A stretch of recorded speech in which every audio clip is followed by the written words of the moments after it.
Governo e sindicato firmam acordo bilateral relacionado com a AFA.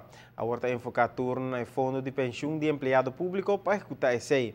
Nós estamos tendo aqui o rol de AFA está dentro aqui. Pero preparando para a execução de exercício aí, a AFA está comunicando a membros também para assistir na próxima reunião general que o trata de caminho mais recente de arreglo de pensão.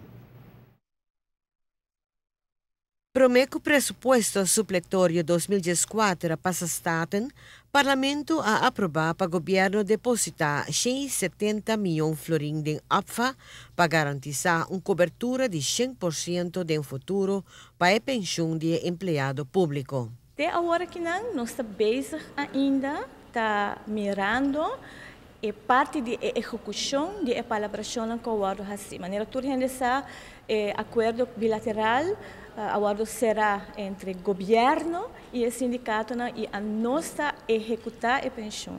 Então, o quadro de nosso rol nós estamos bezig agora que não para o Kiko, está tudo o qual me se toma lugar para por seguir que parte de execução de acordo que agora será entre o governo e o sindicato.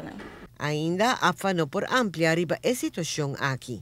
Nós não temos informação disponível para Duna formalmente, mas segundo que parte aqui também está finalizando e turcos está arriba papel, e agora nós nos sali e dona informação que está pertencendo à APFA também. Naturalmente está sendo que tem parte que está pertencendo ao governo como donador de trabalho, mas também é sindicato que está comunicar com a membro diretamente. Nós como APFA também dona informação, arriba parte que está tocando nós, que a nossa tarefa de executar é arreglo entre maneira mais acaba governo e demais donadores de trabalho que estão afiliados no fundo e o sindicato.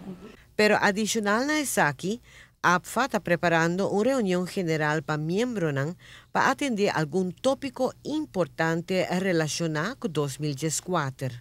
Na reunião aqui nós também tratamos a cifra preliminario de ano 2013 e também nós também trata a cifra de 2014 para o que trata a situação financeira do fundo, que está interessante naturalmente para os participantes. Mas também nós também arriba o tema novo de NPR 2014, maneira tudo tem cambio na troca de arreglo de pensão e arriba a noite aqui nós também mais em detalhe via de experto arriba o terreno de pensão, arriba tudo o que surge como cambio de arreglo.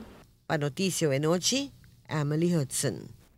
A reunião general para membros da AFA está dia 5 de dezembro próximo, de 7 para 8 da manhã na Casa de Cultura. Adicional nessa aqui, vocês da AFA enfatizando que tem deliberação também para executar a elaboração entre sindicato e governo. Aprovar é aspecto legal e agora mestre finalizar sua execução, maneira AFA lo hace.